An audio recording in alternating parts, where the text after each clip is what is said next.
Olá, sejam muito bem-vindos a mais uma conversa das vacinas de pensamento. Hoje temos connosco a Paula Guerra. Olá, Paula, viva. A Olá, Paula Dinis. é professora de Sociologia, dá aulas na Faculdade de Letras da Universidade do Porto, tem publicado vários livros sobre música e sobre música underground, ela já irá falar com certeza sobre isso.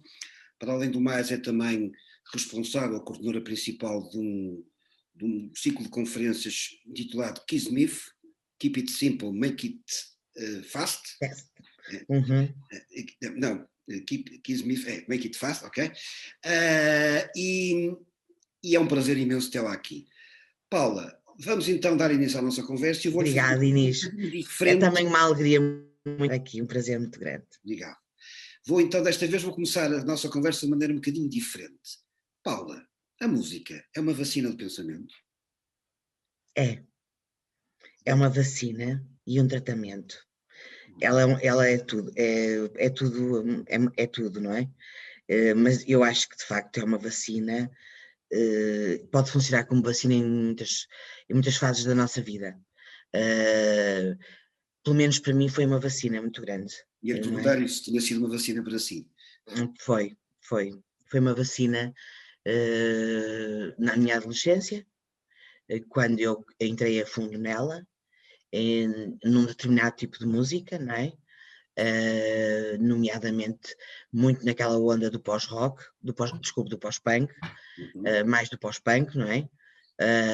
Anos 80, foi muito importante, os Smiths foram muito importantes, o Joy Division, e tudo por aí fora, é quando Bunnyman, tudo, não é? Um, Agora que a depois, é Paula que, está a falar, eu também estou-me a lembrar da minha depois é juventude. que fui atrás aos Clash e aos Sex Pistols, mas foi muito importante, as letras deles eram muito importantes, faziam-me sentir mais acompanhada, eu sou filha única, um, e vivia nessa altura muito entre rural e urbano, porque os meus avós eram do meio urbano, do meio rural, desculpe, Valdecâmara, uma aldeia, uma pequena aldeia de Valdecâmara, que se chama Rojo, Santa Cruz, e nós tínhamos, quando eu nasci, nós morávamos lá, depois viemos aos 3 anos, mudamos mais para perto dos Carvalhos, perto de Vila Nova de Gaia, e, e eu tinha muita a ideia de querer, pronto, conviver com outras crianças, etc. E a minha mãe fomentou sempre muito isso também, não é? Tanto é que eu tive, uma das preocupações dela foi logo eu entrar para a pré-primária, não é? Tipo, na altura não era habitual, e eu entrei logo para fazer aqueles 2 anos antes do primeiro ciclo, não é? E fui, e depois há sempre uma forma de fazer face. Eu lembro que fazer face também a uma revolta, um sentimento de opressão que eu sentia, uh, da, talvez da autoridade paterna, que era muito restritiva e que era muito rígida, muito autoritária, muito. Pronto, eu tinha ali tinha o apoio incondicional da minha mãe, por exemplo, mas da parte do meu pai eu tinha muitas limitações, muitas, e muito por eu ser mulher. E a música era o escape. E a música era a minha arma e Ok. o escape. Sempre foi a minha arma e o meu escape.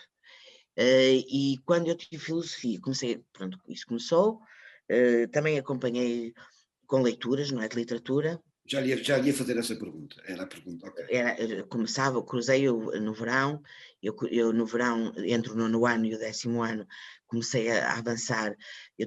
Tenho um tio, ainda está vivo, que me iniciou muito cedo Uhum. à literatura portuguesa, não é?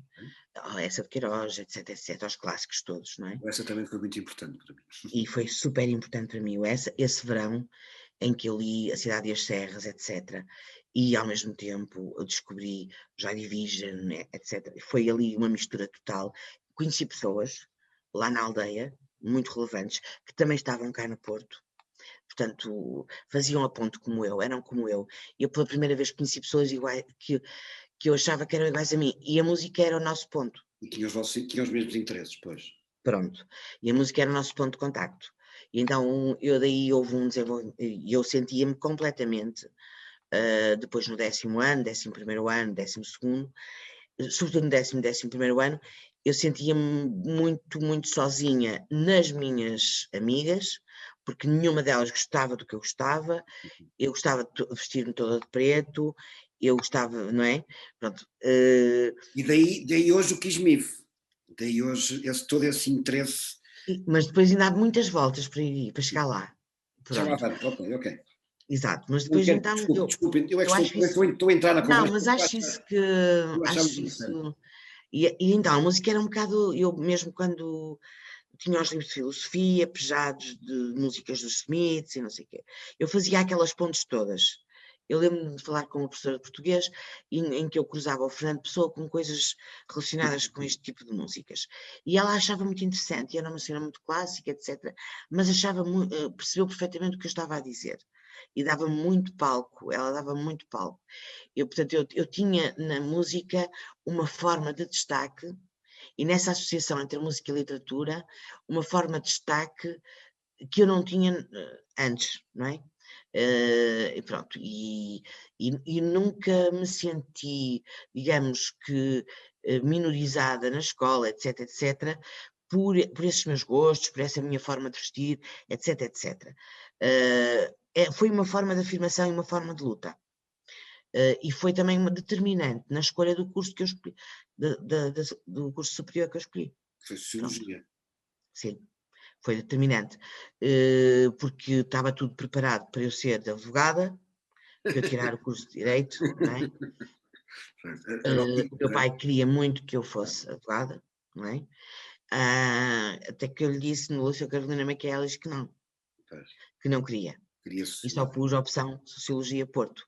E na Sociologia deve ter apanhado outras vacinas importantes, passa a expressão. Outros Também. autores que foram De reforço. De reforço, ok. De reforço. De reforço, não é? De reforço não havia na altura, a música era um assunto muito, muito distante da sociologia, não é? Nomeadamente este tipo de música. Okay. Pronto. Mas eu comecei logo a querer aproximá-lo.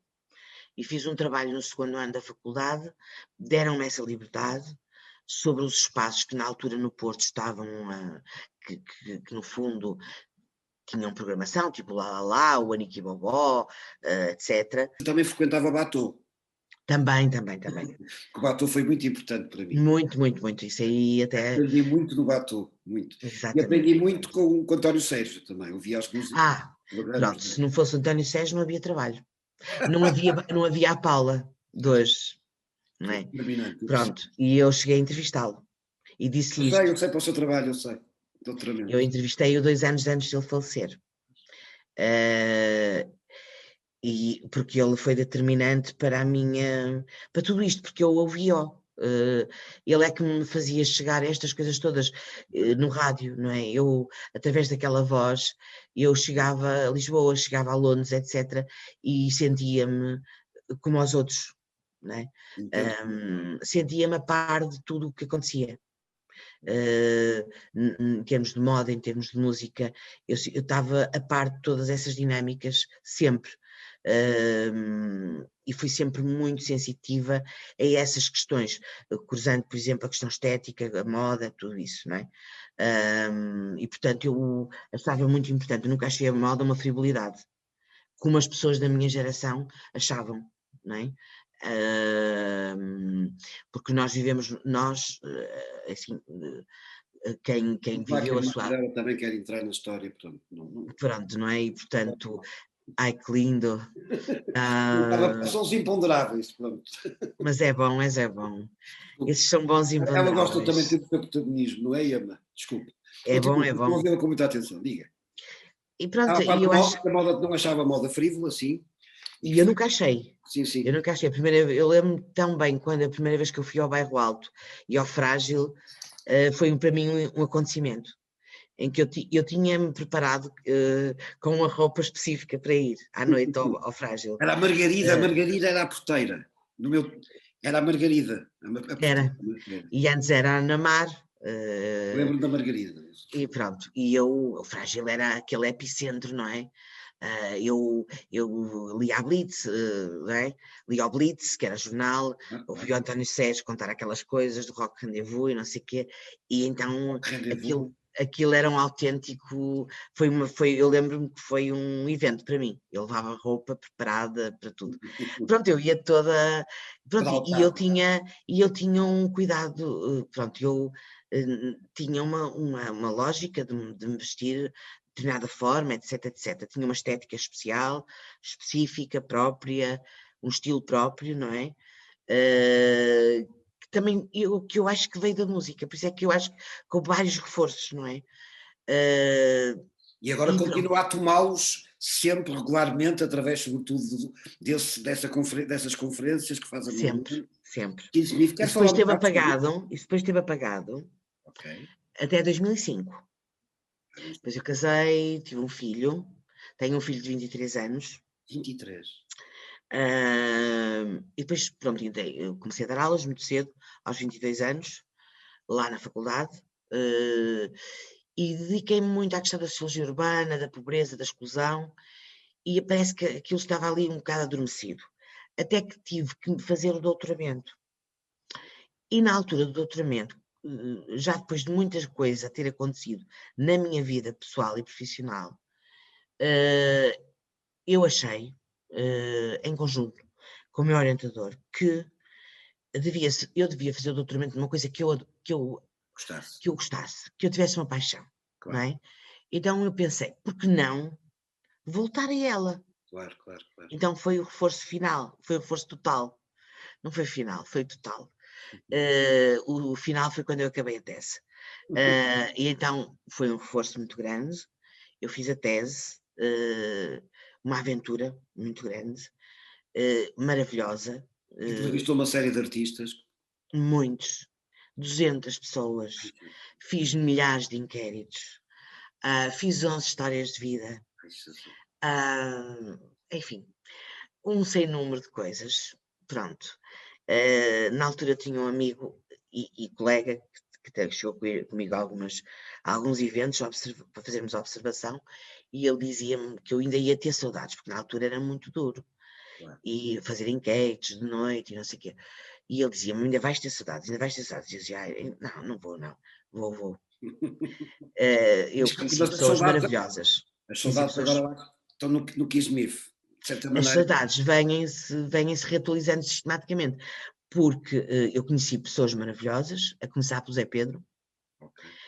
Foi uma das primeiras pessoas que eu conheci, e eu dirigi-me a ele e ele apresentou-me todas as pessoas que eu conhecia, do meio, né? Dirigi-me ao Autotrips e ele apresentou-me todas as pessoas que eu conhecia do meio. Portanto, eu tive pessoas muito importantes que me abriram um caminho de tudo. Portanto, pronto, foi isso mesmo. Portanto, eu fui a Lisboa e falei com o Zé Pedro num hotel do Bairro Alto e ele disse-me, tens aqui, queres o telefone deste, queres o telefone daquele, pega. E assim começamos a fazer as entrevistas por aí fora, bola de neve. E ele acompanhou sempre com muita atenção o meu trabalho, sempre uma pessoa muito delicada, muito amiga. É impossível não acharmos.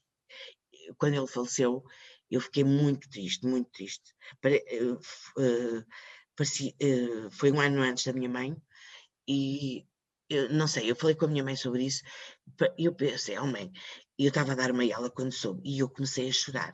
Imagino. Porque ele era maravilhoso. E eu depois recorri a ele, aliás, tinha recorrido a ele outras vezes mais tarde, e ele estava sempre disponível. E a última coisa que ele me disse, quando pudermos, devemos fazer o lançamento do livro depois para o ano. Isto disse-me ele em 2015. Portanto, depois já não houve tempo, não é? Pronto, não é? Mas ele era muito apoiador, muito. E ele e outras pessoas, eu tive o Henrique Amaro, sei lá, o Paulo Furtado, eu tive pessoas maravilhosas que até hoje me suportam. muito. Paula, um dos objetivos desta conversa também é. Depois acabou. No dia 28 de janeiro de 2011 defendi a tese. Foi uma alegria, não é? Foi uma espécie de uma catarse, não é? Eu também senti o mesmo, também passei por isso. Correu muito bem, não é? Eu tinha, pronto, o júri adorou, não é? E disseram coisas muito bonitas. Eu tive um júri maravilhoso. Tive o José Machado Paz, foi o principal arguente, ele fez uma arguência maravilhosa. Tive o Carlos Fortuna, Paulo Abreu, pronto, e eles todos disseram coisas maravilhosas. Nós tivemos uma exposição no fim, etc. E depois foi uma revolução na minha vida. Até hoje, nunca mais parei. Depois ganhei entrou o Kismif, finalmente. Exatamente. A seguir, ganhei um projeto da FCT, a que chamamos Keep It Simple, Make It Fast, e ganhei sobre punk. Eu peço desculpa estar a insistir nisso, mas eu tenho consciência que isto é muito importante para os meus estudantes. Porque E foi aí que começou o Kismif. Pronto. Então, como dizer Keep It Simple, Make It Fast era muito complicado, estás sempre a falar Keep It Simple, Make It Fast, nós começámos a falar o acrónimo, portanto, a abreviatura, e se pensarmos, a abreviatura é Kismif. Então começámos a chamar Kismif, porque era mais fácil, não é? E então nasceu o Kismif. Nasceu o Kismif e nasceu uma outra coisa muito importante, que era o mundo. E eu convidei para o projeto duas pessoas, dois investigadores internacionais, que eu admirava muito. Um deles é o Andy Bennett, que faz comigo o Kismif, e o outro, Carlos Feixa. O Andy Bennett está na Austrália, respondeu-me logo que sim, queria entrar como investigador. E o Carlos Feixa também. E então o Andy Bennett começou a vir para Portugal. E nós lá no caderno de encargos tínhamos de fazer um evento, um congresso, não é? E eu fui à Austrália a primeira vez em 2013. Que também foi um marco, não é? Fui ter com ele em 2013 e estávamos a falar lá na Gold Coast, que é onde ele mora. Eu disse ao Andy, nós temos que pensar no congresso e tal. E ele disse, pronto, então fazemos o congresso para o ano. E eu disse, mas eu acho que não devia ser só sobre punk. Acho que devíamos fazer uma coisa mais assim sobre culturas underground e tal. E ele disse, tens razão, porque realmente o punk é uma coisa muito afunilada, a gente tem que fazer uma coisa mais abrangente e tal. E assim, eu vim toda contente e tal, começámos a preparar as coisas, o call, preparámos o call em outubro, lançámos. Qual não foi o nosso expanso? Em janeiro de 2014, nós tínhamos aproximadamente 200 pessoas de todo o mundo que tinham mandado proposta. Ele disse que ele ficou surpreso. Claro. Isto foi para além de todas as nossas expectativas, quer dizer, nunca nos passou pela cabeça isto acontecer. Nós tínhamos pessoas de 33 países. Incrível. Então, nós realizamos o primeiro, em 2014. Foi um sucesso, pronto. Pronto. E depois 2015 e 2016. E tem sido sempre um crescendo, não é? De pessoas. E neste momento eu já fui ver o site e também já estão a fazer um call para 2021, correto? Era para ser em 2020, mas tivemos que adiar. Pronto. 2021 está aí e vai acontecer em 2022 também, porque ele agora é bianual, portanto é de 2 em 2 anos. Por uma questão de não conseguirmos. Nós não conseguimos ter forças para fazer todos os anos. Não é? Tem que ser. E com isso nós criamos uma rede informal, uma espécie de família, Diniz, não te sei explicar o que é. É que eu tenho amigos e colegas no Reino Unido, na Austrália, em todo o lado, em que nós sentimos falta uns dos outros. Nós sentimos saudades uns dos outros, trabalhamos as mesmas coisas, e eu, na verdade, nós sentimos completamente tristes porque não houve este ano. E, portanto, já há laços de amizade até entre nós. Já passou a esfera, digamos que só profissional, digamos assim. Ainda tive a semana passada. Ainda tive a semana passada reunida com o Andy por Zoom E nós reunimos muitas vezes, não é? E ele vem cá sempre a Portugal. Este ano não veio, pronto, por causa da pandemia. Ele vem a Portugal todos os anos, não é? E temos muitas saudades um do outro já. Imagino. E eu até tenho saudades da família dele, porque ele também já traz a família, não sei o quê. E eu conheço o filho, conheço a mulher. Pronto, isto é, há uma dinâmica criada que me fez encontrar um lugar. Um lugar na academia e na profissão. Não é? Paula, eu tenho que keep it simple, make it fast. Eu tenho que ir à pergunta essencial que eu faço sempre, até precisamente para orientar os meus estudantes, que é, por onde se começa? Que sugestões é que dá para as pessoas que queiram fazer este percurso, que queiram entrar neste mundo underground da música, ou que queiram ter estas vacinas? Por onde é que acha que devem começar? É assim, ora bem, eu, não é, Ou para ouvir também, não é? sim, pode ser por aí, Uhum. pode ser por ouvir as nossas coisas, estão os vídeos no site e não sei o quê, não é? Mas eu acho, desta à parte, eu não costumo fazer isto, mas eu a semana passada dei uma aula de doutoramento e acabei com o final de um livro que eu tenho com o Augusto Santos Silva. E os meus alunos emocionaram-se imenso.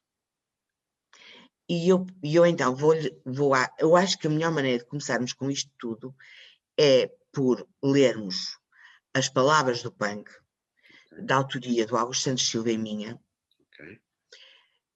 em que nós ensaiamos uma sociologia destas questões. Certo. E é óbvio que é aplicado ao punk em Portugal. É uma espécie de mapa. Mas pode ser aplicado a várias outras coisas. Não é? E aquilo dá pano para manas. Não é? Eu acho que é um ponto de partida. Em português, eu tenho muita coisa em inglês, como o Andy Bennett temos muitas coisas em inglês, mas eu acho que este livro é um livro que parece que é de punk, mas não é de punk. É uma sociologia da cultura underground. Porque começa com todas aquelas questões que importa uma sociohistória, a importância dos sentidos, das palavras, dos discursos, dos atores, das redes. Portanto, ela faz ali toda uma incursão que eu acho muito importante para quem quer entrar nestes mundos. E para dar contexto, e para mapear. Para além de que eu acho que é um livro incrível de se ler, e isso em parte o mérito não é nada meu, é dele, porque nós analisamos as canções, quase 400 canções, punks, e de facto aquelas canções são incríveis. Portanto, a forma como nós analisamos, não é? É uma coisa. Pronto, eu acho que aquilo diz muito do que nós somos. Já que está a falar do Augusto Santos Silva, devo dizer que eu espero um dia poder convidá-lo, agora claro, é ministro, não pode ser, mas no futuro, porque ele é muito simpático, ele já veio às minhas aulas, ele tem-se mostrado sempre disponível e ainda por cima escreve muitíssimo bem, portanto, acho que de facto... Eu acho que este livro em particular é muito didático, porque abre-nos a cabeça. Certo, isso é muito importante. E eu sinto a maior honra de ter escrito o livro com ele. Imagino que sim. Paula, eu vou terminar, acho, porque a ideia também é manter... É ser rápido, uma vacina é rápida, não é? Não é rápida, mas é que sabe como é hoje em dia na internet, e você sabe muitíssimo melhor do que eu. Do que Ismif, claro que sim. Tem consciência disso, que as vacinas não podem ser muito longas, porque senão não as tomam. Não há problema, não há problema, Dinis. Eu vou-lhe mandar tudo, a informação toda que o Dinis me pediu. Eu irei colocar no a gente vai e continuamos em contacto. Com certeza que sim. E eu, quem sabe, não terá o Andy Bennett daqui a uns tempos aqui. Quem sabe, tenho todo o gosto de entrevistá-lo, porque seria de facto excelente e um excelente contributo. E ainda por cima vem da Austrália, é muito interessante ver também quais foram as vacinas que eles tomaram. E o que é que ele vê de Portugal. O que é que ele vê de Portugal. Olha, uma excelente sugestão e agradeço-lhe imenso. Paula, e tenho outros colegas no Canadá, etc., que podem também contribuir muito. Excelente. E pronto, é isto basicamente, Inês. Nada, não há aqui segredo nenhum. É esta paixão que depois foi sendo alimentada. Paula, muito obrigado uma vez mais pela sua partilha. Eu é que agradeço. Isto seja o princípio de uma série de conversas. E vai ser. Vai ser de certeza. Um beijinho grande, fique bem. Muito beijinhos. Tá, Obrigada. até logo, com licença.